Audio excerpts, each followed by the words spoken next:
Hello, my beautiful soul tribe, and welcome to another episode of No Coincidences podcast. I'm your host, Cristina, also known as All Witchy on several other platforms.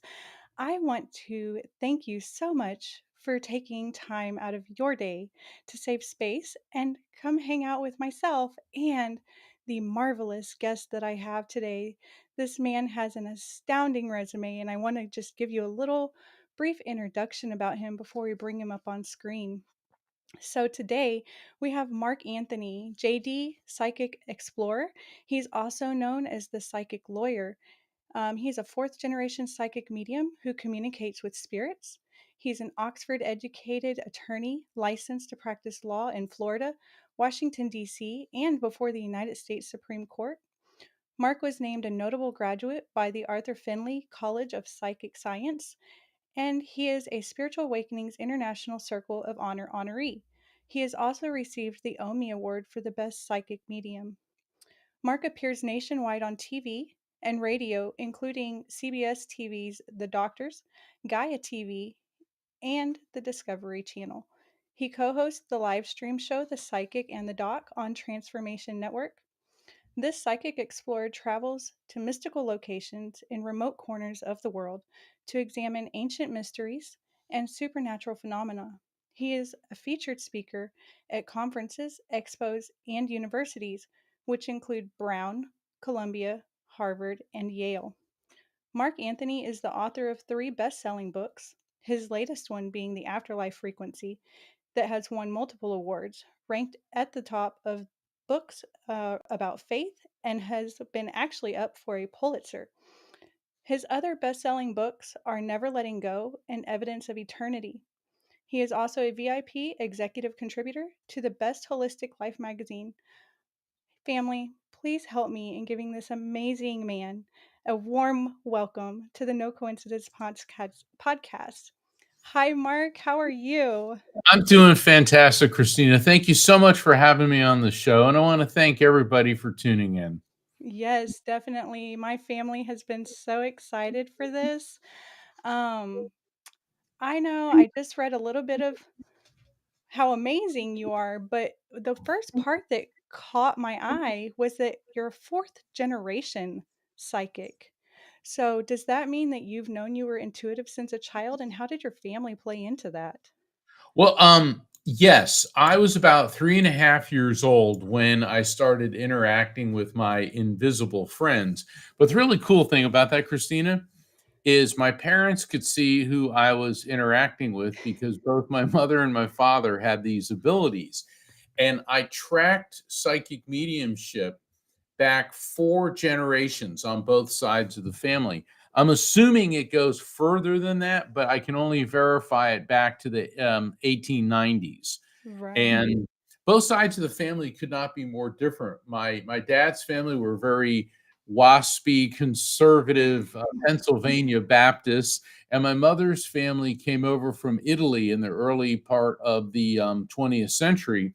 And the Italians embraced this. They looked at it, they called it the gift of second sight.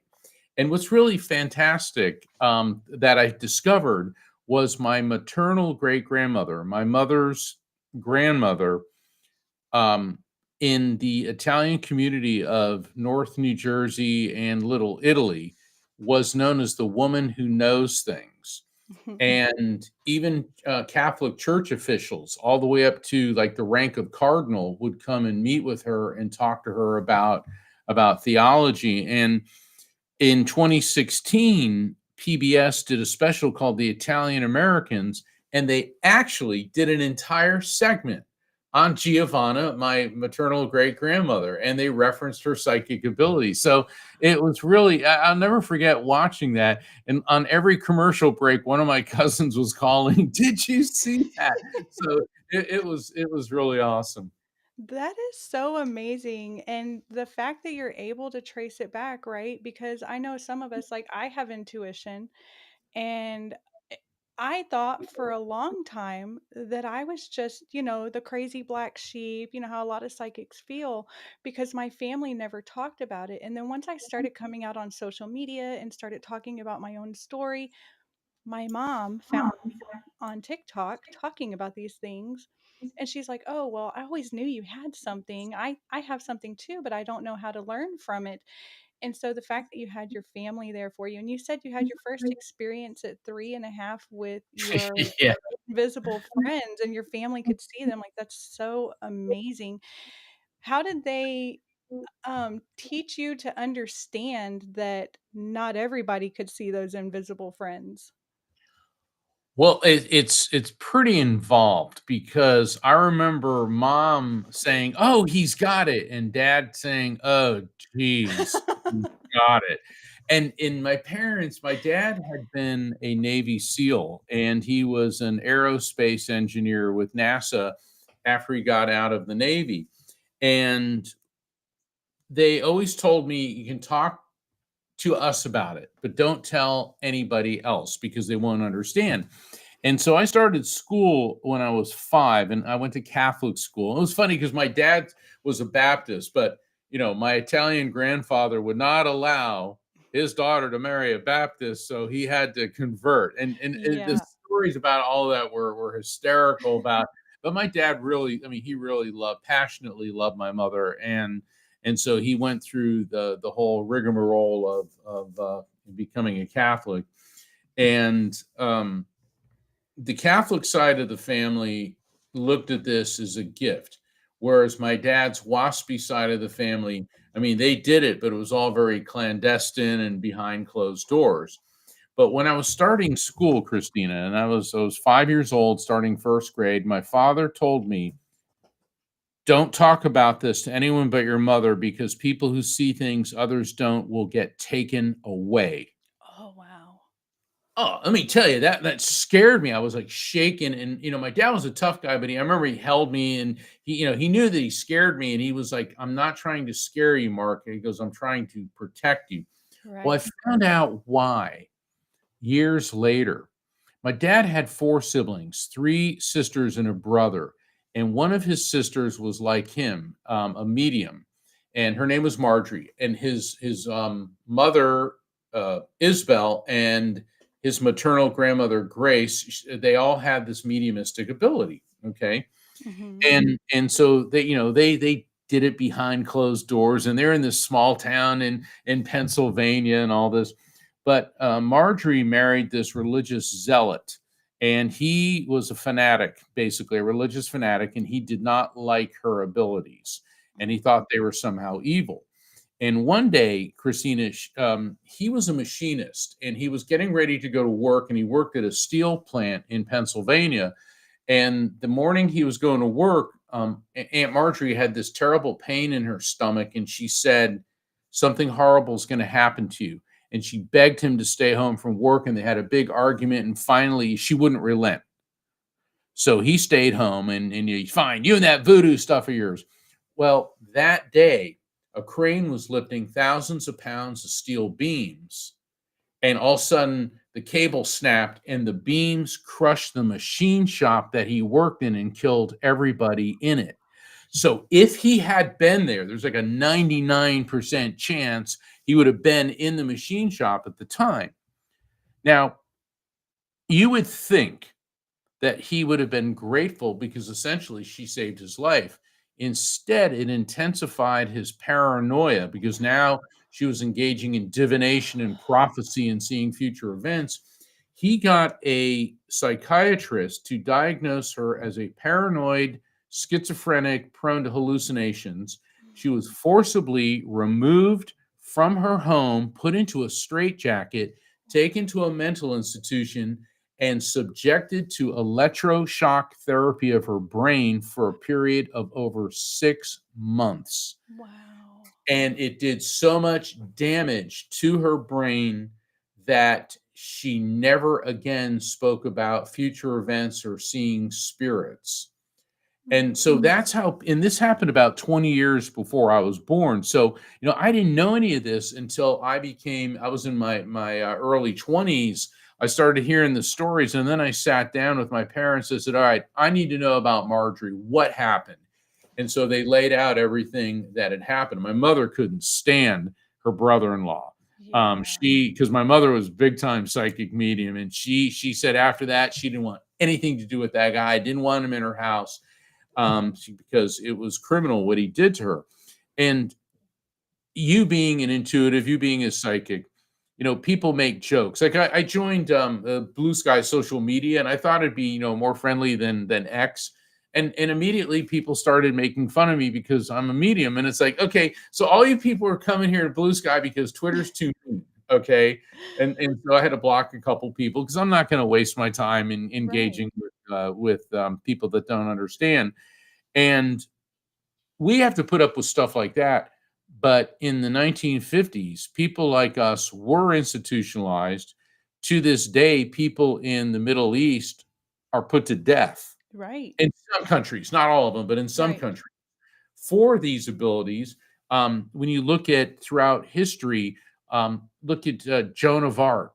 Mhm. Okay, Joan of Arc was receiving messages from spirits, Saint Michael, Saint Catherine, and I forget the third saint that she was receiving messages from, and she was burned at the stake for being a witch. Right. So for centuries, we have been horribly persecuted, and it was going on in a very big way up until the 1960s. Nowadays, we have shows like this. Okay, we're mediums, we're psychics, we are talking about it openly.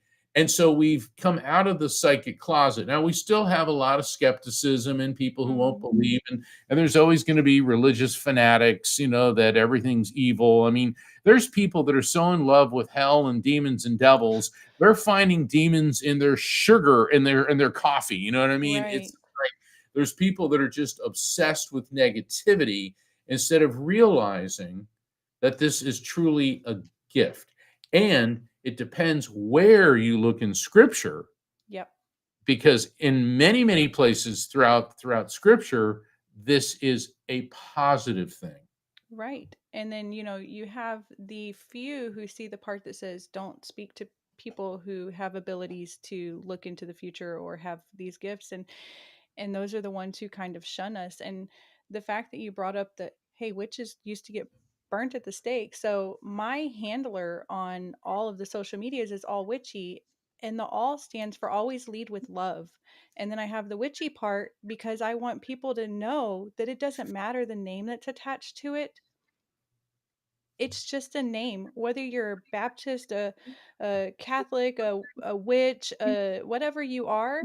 it's just a name, just like saying prayers and saying spells and doing all those things. It's the same thing. We just have to take the stigmas off of these names because Yeah, honestly, when I do everything, I do it through the Most High.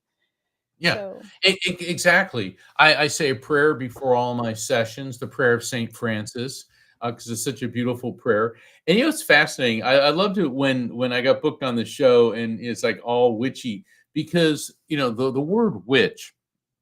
All right, when we think of witches, and I know you know better, but what comes to mind? when a I'll witch get you comes, and your little dog too. All right, that's what we yes, think immediately. The green, and now with that movie Wicked out, you know, we think of the green, evil, wicked witch of the West, and all of that. right. And it's funny because I was in an acting class one time in law school because they were teaching us, you know, stage presence, and they said if we said to do a witch, and everybody started going into the like that, and they said, well, you have to develop your own interpretation of it instead of mimicking what that particular actress did. But the thing is, witches come from the Celtic pre-Christian religion of northern France and the British Isles, and witches is a derivation of the term wise woman. That's right. And witches used to work with herbs, you know, for cures and Hmm. treatments.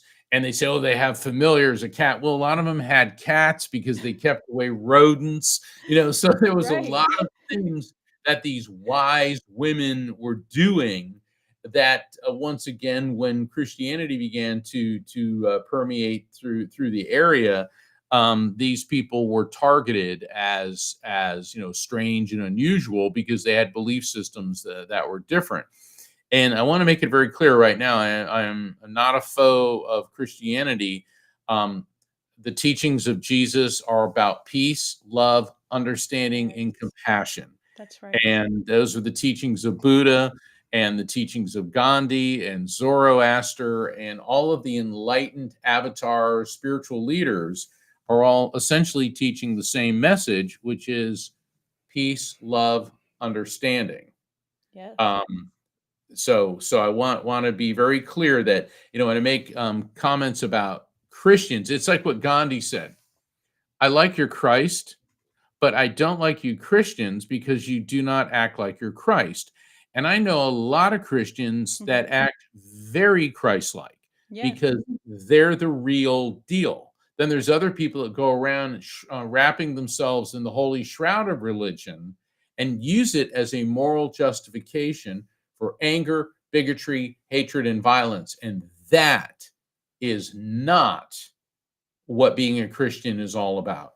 100% facts. And I wanted to say with your aunt, I understand because, and I'm sorry that your family had to go through that, but I have an uncle that he's been diagnosed as paranoid schizophrenic, and I've went through a similar situation. I mean, ours was a little bit different because they put him in a home, and then once he got put into the home, he unfortunately unalived somebody who he felt was part of a negative entity, and now he's sitting in state prison, but it's a little bit different. So I understand and I respect that you're where your family came from with that. One of my commenters over here, let me see, Lori Sue, she said, let's not forget that first came politics and then came religion as humans used God to evoke fear. And I just want to put out there, it doesn't matter what religion or what denomination you are, just like Mark just said, everything comes back to love, the unconditional love, compassion, kindness, healing humanity. That's where all of this comes from. So it doesn't matter what your belief is, we're all united as one. Um, Precisely. And even before Christianity, politicians were using religion to evoke fear. You know, I don't want to get off onto you know, but I gave a talk at the Ancient Mysteries Conference at the Edgar Cayce Center in Virginia Beach about Tutankhamun, you know, King mm, Tut, and I got into his family, and his father was the pharaoh. His name was Akhenaten, yes. and he banned the ancient Egyptian religion, and um, they call him the first monotheist because he believed that there was only one God, which was the God of the sun and a particular aspect of the sun. And he closed down all the temples, and it was the priests were the bureaucrats of ancient Egypt. And Mhm. so he immediately made enemies out of the religion. And that's why, and in the wake of his death and Tutankhamun's death, that all records and mentions of Akhenaten and his entire family were eradicated because it was all about fear, control, and power. Because as soon as Akhenaten was out of the way, and a 9-year-old King Tut took the throne, Yep. a 9-year-old reverses all these policies. Now, clearly, he did not do that. It was the Grand Vizier who happened to Exactly. be a high priest of the ancient religion. So this has been going on for thousands of years, where people essentially weaponize religion for their own ego-driven political agendas, and it's very unfortunate because when you read and study the essence of every religion, it's beautiful. It's Mhm. all beautiful. It is. It really is. Um, I do ask my audience if you want to ask Mark any questions, please put them in all caps so that I can read them better. I am recovering from a double eye infection right now because my sinuses got so bad that my eyes got infected. So please, all caps, you guys. I will appreciate it so much. Um, MB50, Michael, thank you so much for joining us again this week. We always love having you here. He says, what challenges in all of your education and success have you found contradictory to your own beliefs? And then he popped a second one on here that said, how did you overcome those challenges? I'm not really sure I understand what you mean by contradictory to my beliefs, because even though I was raised Catholic, you have to keep in mind that my parents were both mediums.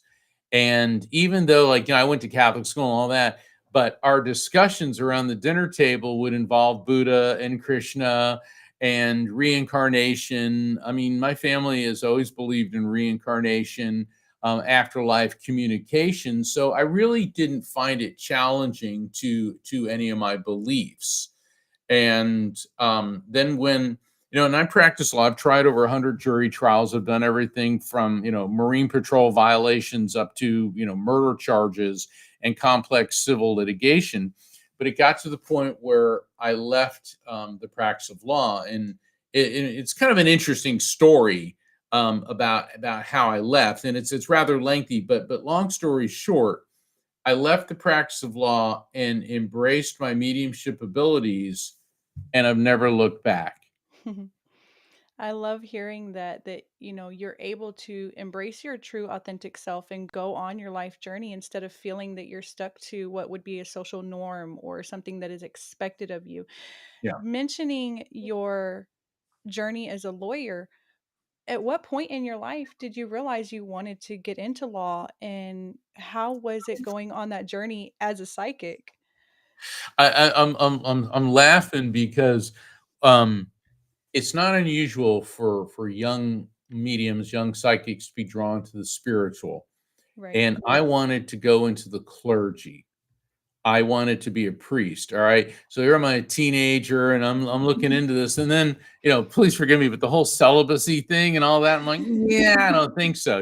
And then I started looking into other religions, and I thought, well, there's too many rules and regulations. And I was always drawn to public speaking and research and writing. And I had the whole skill set for law. Plus I like working with people.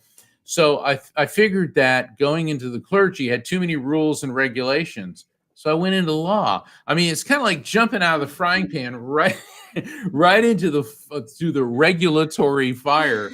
And and people say, well, how can you be a lawyer and a medium? Well, both both avocations require evidence. I mean, Right. certainly attorneys need to have evidence and put forth evidence to substantiate your case. And as a medium, I'm an evidential medium. I just say, oh, your grandmother's here and she loves you. Well, everybody's grandmother loves them and Right. probably baked cookies. You got to bring forth pieces of information that are unique and specific, and that can be verified by the client, by the recipient. Also, both professions involve helping people. Right. A lot of people don't like lawyers, but why do you go to a lawyer? You go because you need help. Right. You're in trouble, you've been arrested, you've been in an accident, or you've been sued, or something. Something's going on.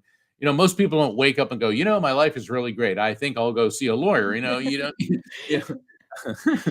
Oh, But the thing is, practicing law is about helping people, and being a medium is about helping people by facilitating communication with their loved ones in spirit to prove that someone or many people that you love so much did not disintegrate when they physically died, but rather the who and what they are, what I call the electromagnetic soul, the yes. spiritual the soul, the quantum field that is our soul, survives physical death and remains coherent and individualistic, and we can communicate with the souls of people that we love.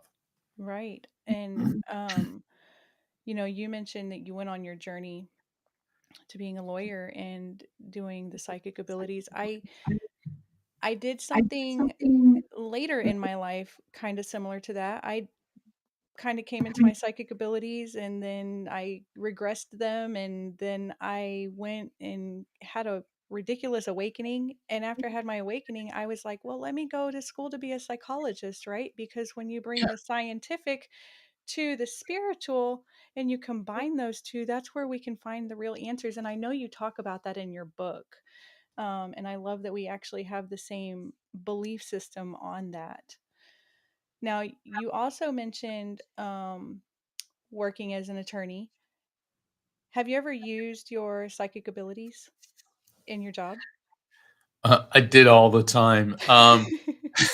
Well, it's part of who I am. It's part of my skill set. My mother always taught me how to see auras, Yes. and like, ooh, auras. I get some. Ooh. I mean, look at the lamps behind me. They have a glow around them, right? Mhm. Well, anything that emits energy is going to have a glow around it. That's an aura. So the lamp behind me has an aura. Human beings, we have an electromagnetic field and we emit light. And we know this is not some woohoo airy fairy thing. This is scientifically proven that our cells um, create and emit flashes of light known as biophotons.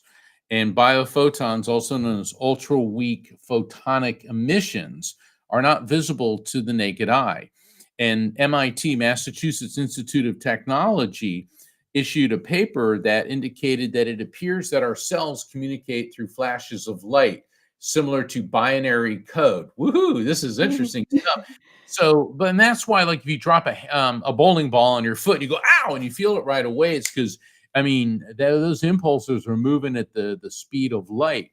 So it appears that we use internal light system for intra and intercellular communication.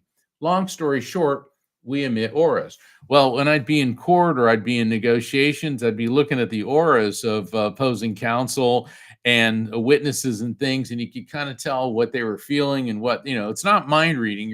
It's more seeing emotions. Right. The people, they'd have this diffuse aura around them. They're usually scared. The attorneys usually had real tight auras because they're like really, And then if you see flashes of color, you can pick up on things like that.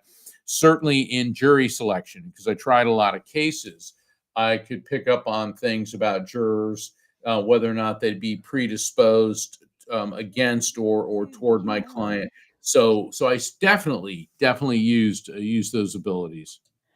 Now, how do you balance the logical, evidence-based nature of law with your intuitive psychic practices in this? Well, first off, when working with a psychic ability, you have to get the the overly analytical aspects out of the way. And that's part of, in the afterlife frequency, what I call the no, no, no syndrome. let's say I'm doing a reading on you and I say, does this make sense? No. It's like, be careful about going to no, because a lot of people shoot everything down.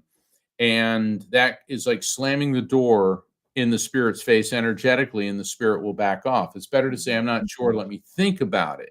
And, if you ask somebody for something and they say no, as opposed to, well, let me think about it, that's a whole different feel. It's the same way with spirits. Right. Over analyzing things generates that same type of negative energy block. So I had to get that out of the way, go with what I'm feeling. Like when a spirit transmits something to me, say, this is what I'm seeing, hearing, feeling, tasting, whatever it is. And then, go with what it means to me. But more importantly, let the client say, well, this is what that means to me. Now, that is embracing the emotional, the intuitive side. The logical side is, after the information comes in, is applying logical analysis to understand what it means. Right. And what you'll find is, in most cases, one message can have more than one meaning. I was doing an event online last night for a beautiful organization helping parents heal. And there was a mother and a daughter there, and the mother had lost her son, which obviously was her daughter's brother. And the young man's spirit came through and kept saying, coconuts, coconuts, coconuts, coconuts. And they're like, no, no, no, no, no, no, no, no, no. And I said, look, I know, and I'm getting good stuff. And I said, this young man's spirit is pelting coconuts at me. And all of a sudden the daughter, his sister goes, wait a second. There was this time when I got so mad at him, I threw a coconut at him because he really made me mad. And all of a sudden the mother goes, whoa. The other day, or the other last weekend, I was at a bar, and I never do this, but I ordered a drink, a tropical drink, and they served it to me in a coconut. And it's like, okay, now this is what I call a multiple meaning message. It was a shared memory between the spirit and his sister that he ticked her off so bad she threw a coconut. Brothers and sisters punch each other's Right. buttons. And with the mother, he was letting her know, hey, mom, I'm around you and I know what's happening in your life. Because I Yeah. just don't say coconut hoping to get a hit. I don't, fling out random tropical nuts and Right. fruit, you know, hoping to get a hit. It's funny. Some of the things come up. I was doing a session for this woman, and her father, no, it was her grandfather. Her grandfather's spirit came through, and I'm describing him, and she goes, "Oh, yes, that's grandpa." And then I hesitate. I go, "Well, there's another man with him." And I go, and she goes, "Why are you pausing?" I go, "This is going to sound strange, but he looks like Walt Disney." And she said, "Well, my father was an animator who worked for Walt Disney back in the 1920s." And I'm like, Wow. "How cool is that? Man, we got Walt Disney here." And it's Walt. But see, if I just said Walt Disney and there was no connection, that obviously would look and most likely be contrived. But there Right. was the actual connection there. And there was a Right. lot more to it, but for the sake of this family's privacy, Right. I can't go into it. And it's a really juicy story, but um, put it this way, Grandpa quit the Disney company at the very wrong time. Aw, that Oh, you yeah. know, I wish he had more intuition at that point, right? Yeah. We have a question from Kevin Emery. Thank you so much for being here. You're always here with me every week, Kev. I appreciate it so much. As mediums, we are always learning. What processes do you use for your learning journey? Oh, Kevin, that is a great question. Thank you for asking it. The more you do readings, the more you're going to learn from it. And every reading, as you know, is unique. I mean, Hmm. energetically, we receive information the same way, Right. but how we interpret it, right? And think like with Walt Disney, it would have been easy for me to dismiss it, but I had learned in the past that no matter how weird it is, say it. It's like in another reading recently, I was doing for a woman. Her son came through, and I said, kangaroo. She goes, no. I go, no, he's kangaroo. And I learned not to back off. And then she goes, well, wait a second. When he was a little boy, I used to take him to the zoo all the time because there was a one-armed kangaroo at the zoo, and he always wanted to go see it. She goes, Yep. but I'm not sure if that's it. I go, well, then what would it be? And she goes, yeah, I think that is it. And it's like, no, you see what I'm saying is no matter how strange it is, and you trust yourself.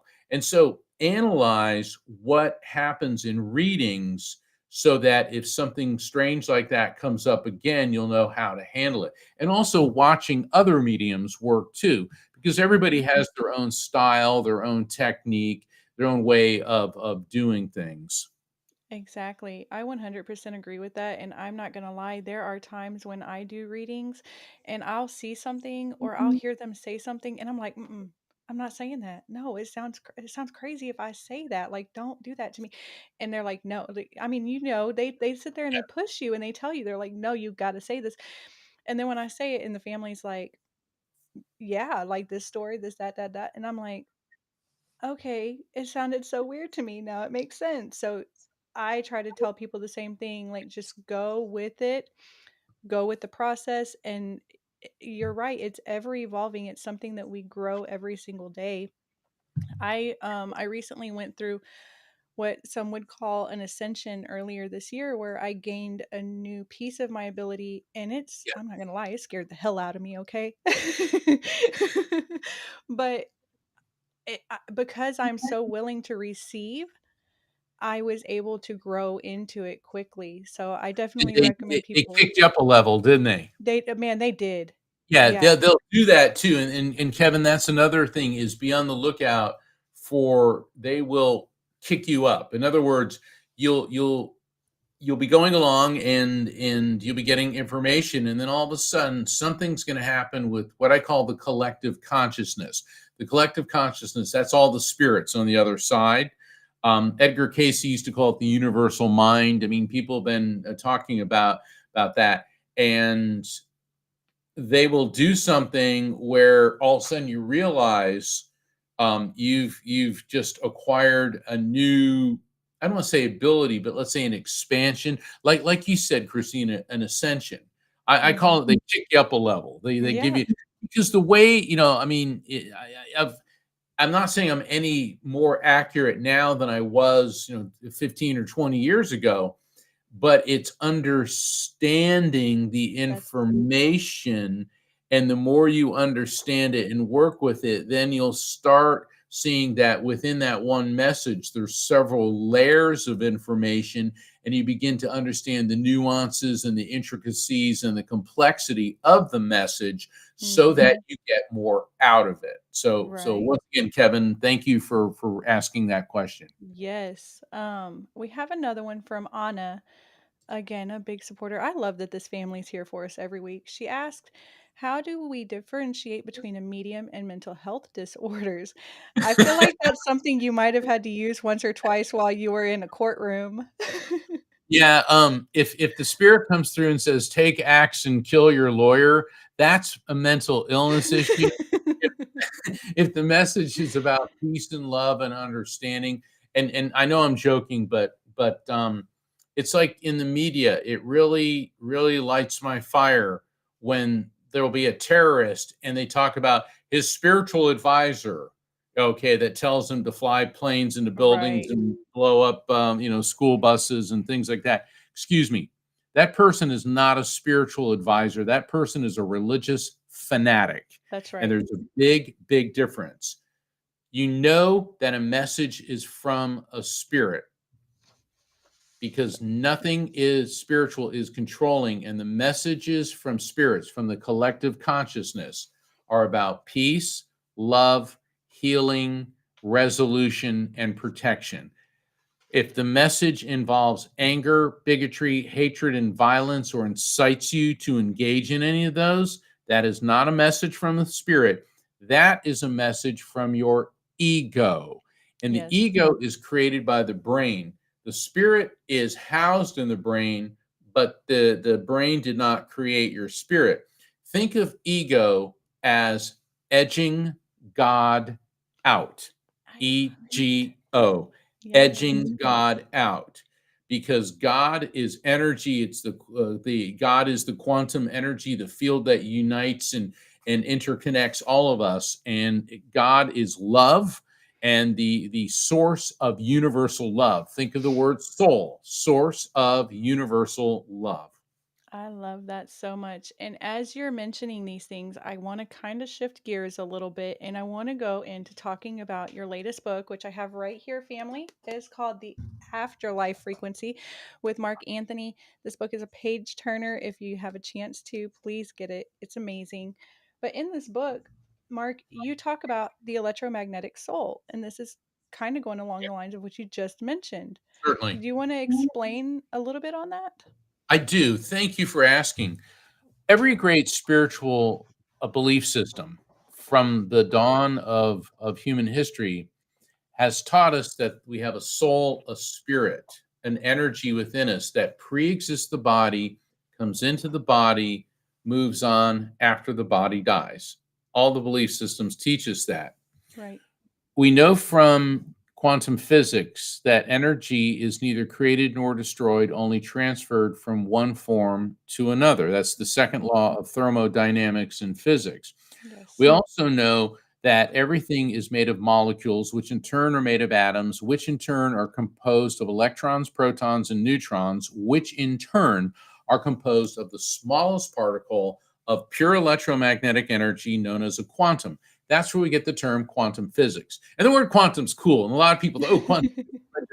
But everything on the subatomic level is made in the material universe is made of the same form of electromagnetic energy. And that means you and me, the chairs we're sitting in, the microphones we're speaking into, the radio waves that this show is being broadcast, the sound waves coming out of everybody's speakers, the rings of Saturn and beyond are on the subatomic level made of electromagnetic energy, which is a quantum.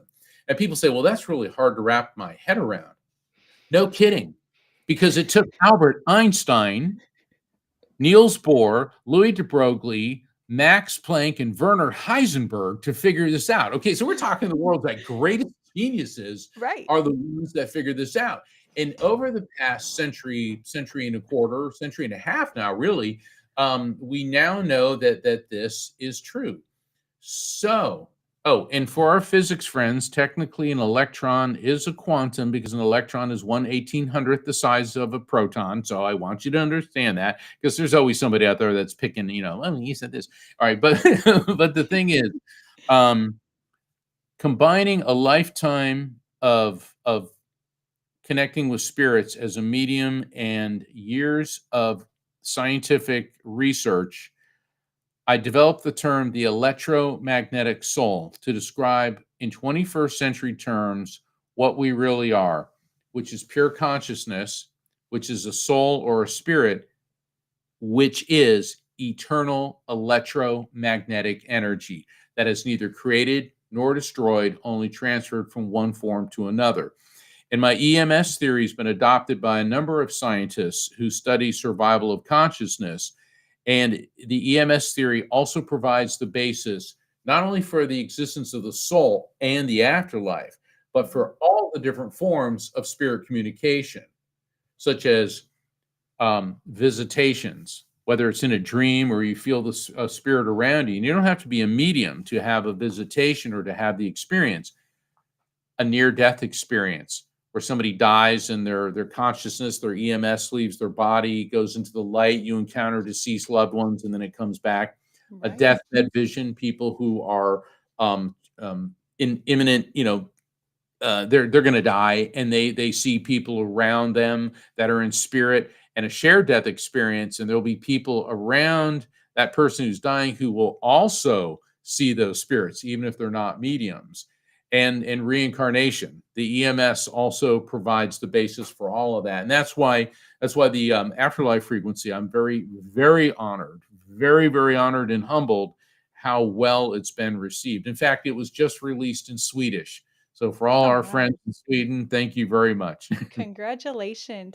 And Thank you. you mentioned how well it's went for it. I know it's gotten multiple awards. Can you tell us how that's going and tell us about what the awards? Yeah, it received the Coalition of Visionary Resources Award for the best book on death, dying, and reincarnation. It received the Times, the OMMIE Award for the best metaphysical book. It received the Best Holistic Life magazine inspirational book of the year. And prettyprogressive.com listed it as one of the top 16 books about faith in God. And I was blown away when I saw the other books that were on the list, including the Dalai Lama's book. Right. So it was like, wow. And then the response that it's gotten from the International Association for Near-Death Studies, the Institute of Noetic Sciences, the Galileo Commission in the UK, the Medical and Scientific Network in the UK, and I can, the Shift Network, and so, I could keep going on and on. But I've been very, very honored at how well it's been received, because what I wanted to do was write a book that explains all of this based on scientific principles. But don't expect an algebra textbook. I suffered through enough boring books in the practice of law. I promise I am not inflicting that on you. Yeah, he really isn't. It's a page turner. I'm telling you guys right now. You see, I have it right here. It's amazing. I really hope you can find time in your busy lives to pick this book up and read it. Um, you just mentioned that you got an award with the near death experience researchers and with survivals of consciousness. What is meant by a near death experience? Oh, near-death experiences are a fascinating phenomenon. They have been observed for thousands of years, Hmm. but people didn't know what to call them. Somebody would die, and then they would come back to life, and they would have these tales of going into a transcendent realm through a tunnel into a light. One of the earliest near-death experiences on record was written by Plato, the ancient Greek philosopher. And he wrote a story about this warrior whose name was Er, and died in battle. And they put him on a funeral pyre because the Greeks would, burn their soldiers that had died. And all of a sudden he comes back. They're lighting the pyre, and I guess that he snapped out of it. And he started talking about going into this realm and encountering deceased loved ones. And then he talked about a succession of lifetimes, but between lifetimes you drink from the river of forgetfulness. Now, what's fascinating is the ancient Greek religion, the gods of Mount Olympus, did Hmm. not embrace reincarnation. And one of the cool things is that people who die and then their consciousness, their EMS, electromagnetic soul, leaves their body and comes back, the similarities all over the world and for thousands of years are right on target. Some people say, oh, well, it's obviously the side effect of a dying brain. Well, it isn't. Because when the brain is dying, the pineal gland in the brain secretes DMT, dimethyltryptamine, which is a natural hallucinogenic. And it can, people that take a synthesized form of it, basically it's kind of like it's a psychotropic drug. Yep. You get a feeling of floating, a spiritual experience. But here's what it doesn't do. It doesn't send you into a transcendent realm where you encounter loved ones who died. That's It right. doesn't give you veridical perception. Um, Kimberly Clark Sharp died on an operating table, and she saw her consciousness. She saw the surgeons and everyone from above, and she was floating above the operating table, and she went by the light fixture and noticed that it was really dusty on the top. And she said, well, I'm going to have to get the nurse to do something about that. And then the next thing she realized, she was hovering above the hospital, Hmm. and she saw a blue sneaker stuck in a rain gutter up there. Then, meanwhile, the surgical team resuscitated her. She came back, and she started talking about this. And the surgeon said, get two people up on the roof right now.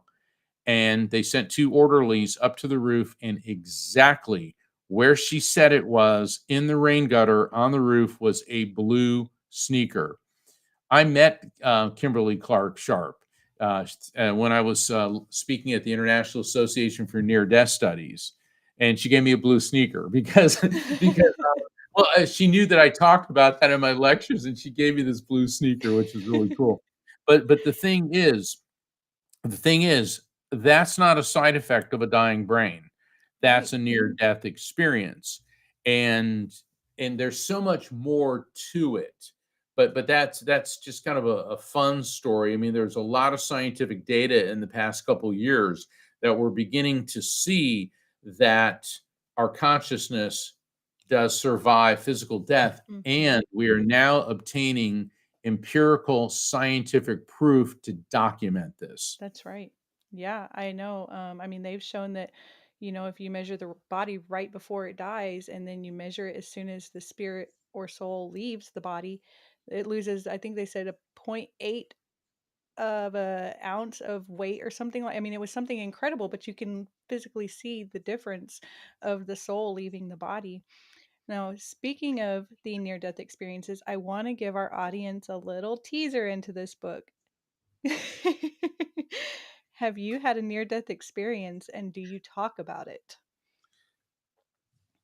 Near-death experiences apparently seem to run in my family. Um, my father had 2 of them, my mother had 1, I had 1, my sister had 1, my niece had 1. Um, yes, I did have a near-death experience, and I was 4 years old, and I was very, very sick. There was, an outbreak of impetigo going through my neighborhood, and I got it, and the doctor told my mom, "Well, he'll be all right. Just take him home and bathe him and keep him at the temperature." But what he didn't realize is my infection was so bad it turned into septicemia, which is a blood infection, and I went into respiratory failure, and I was only 4 years old, and my dad was away on a business trip, and we were living in Orlando. My mom scooped me up in her arms, and she ran outside and started screaming, "Help me, my baby's dying." And my brother ran across the street because there was a fireman who lived across the street, and my brother saw his car there, and this guy came over and started doing CPR.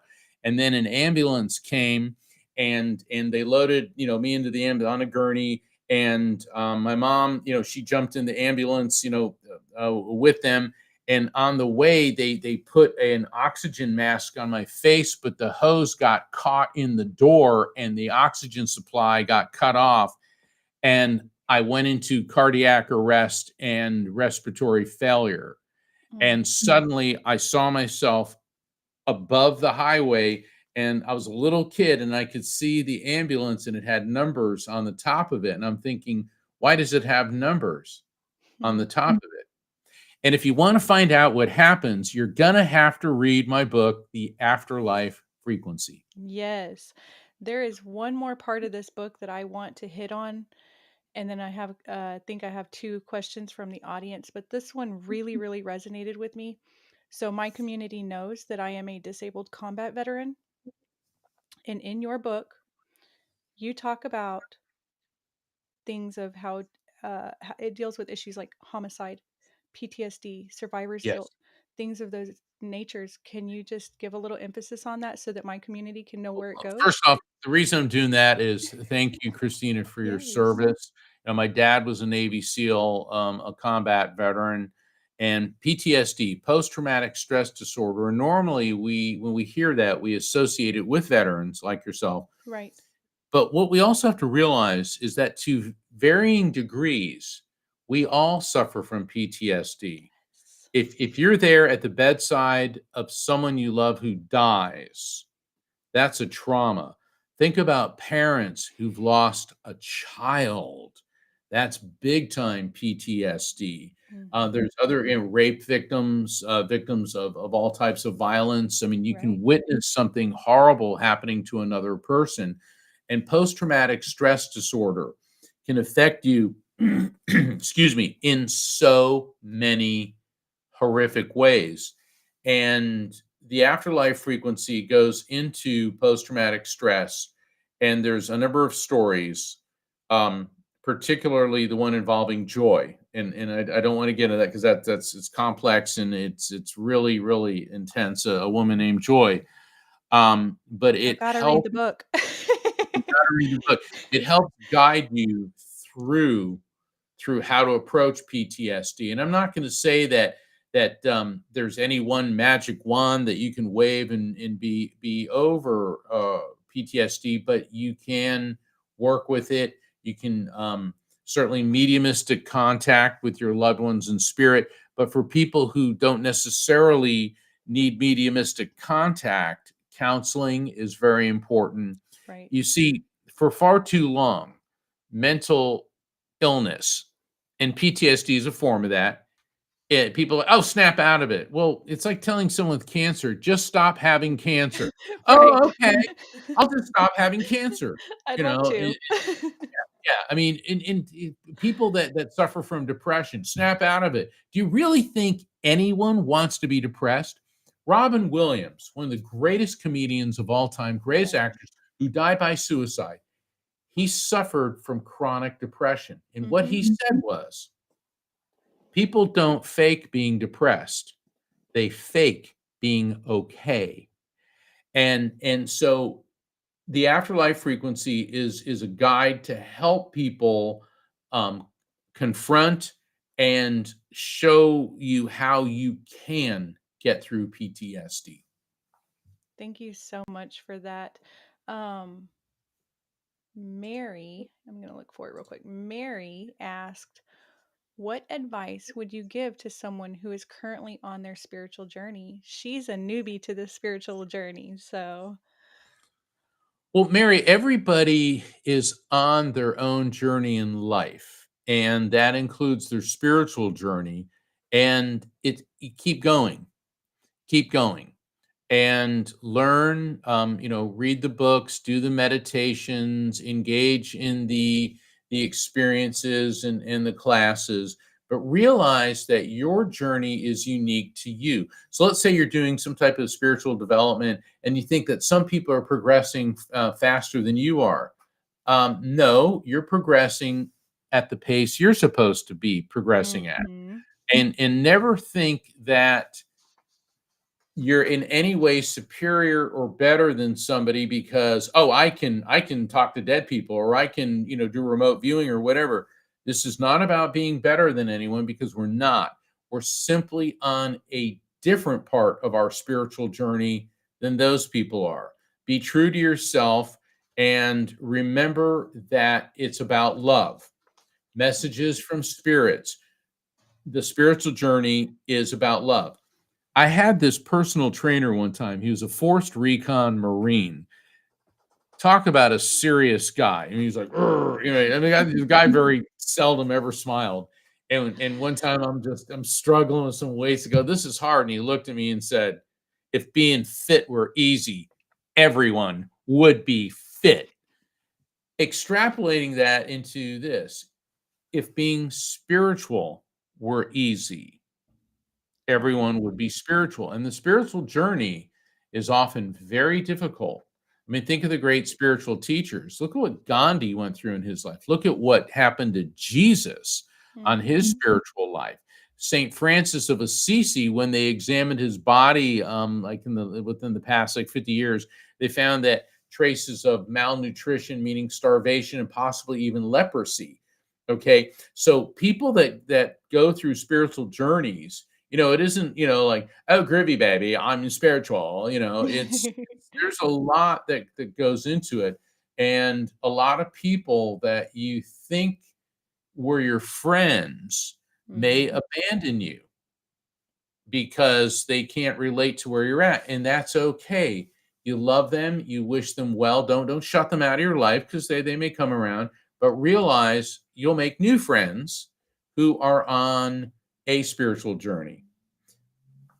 Yes, and I just want to caveat on that just a little bit. When you have somebody who might be like, well, I'm here in this journey and this is where you should be, or anything like that, remember that that person is living within their ego. And I'm so stealing that saying from you, Mark, where you said, exiting God out. I love that. Edging God Or edging edging God God out. out. Yeah, that's a beautiful thing because that is exactly what the ego is doing. So if somebody's living within their ego like that, it's probably not the right time to be taking advice from them. Continue on your journey. Um, Precisely. And also beware of these organizations like cults. mhm. Um, remember, nothing spiritual is controlling, and one of the key identifiers of a cult, and this is coming from my background as a prosecutor, okay, is they make you want to cut off ties with your family, your friends, your entire past, and they control and regulate everything you are, everything that you do. That is not controlling. It's like there's certain religions that they have these mysterious churches and temples, and Yeah, you can't go in unless blah, blah, blah. Look, Jesus taught in the open, Jesus taught in the light, Buddha taught in the open, taught in the light, St. Francis preached to the people, Mother Teresa was yeah, always in the public eye. That's spirituality. That's not a cult. exactly. Mark, you have been such an amazing guest. I have truly enjoyed this last hour of conversation with you. If my family wants to be able to find you, where can they find you at? Certainly, I invite everyone to visit my website, which is afterlifefrequency.com. Just like my latest book, afterlifefrequency.com. I invite you to sign up for my newsletter. Check out the calendar of events. I've got a 2025 tour. I'm going to be all over. I'm going to be at the Sedona Ascension Retreat in March. If you go to my website, I'll show you how to get tickets for that. You can subscribe to Best Holistic Life magazine. And my books, Never Letting Go, Evidence of Eternity, and The Afterlife Frequency, are the ideal holiday gifts for someone who's going through the holidays in the wake of the loss of a loved one. You know, flowers, pat on the back, saying if there's anything I can do, that's nice. But the books that I've written are to help people who feel like they're at their wits' end, to help them get through that. And you can find out about all that plus booking a reading with me at afterlifefrequency.com. And Christina, I want to thank you again for having me as your guest. It's such an honor, and I really, really appreciate this. And I appreciate you and the work you're doing. Thank you so much. Family, make sure you go check out that website. Make sure you get this book. It's absolutely a page turner. I've enjoyed every bit of it. I want to remind all of you, thank you so much for coming and hanging out with us on No Coincidences. Nothing happens to you, it happens for you, and always lead with love. Have a good night, family.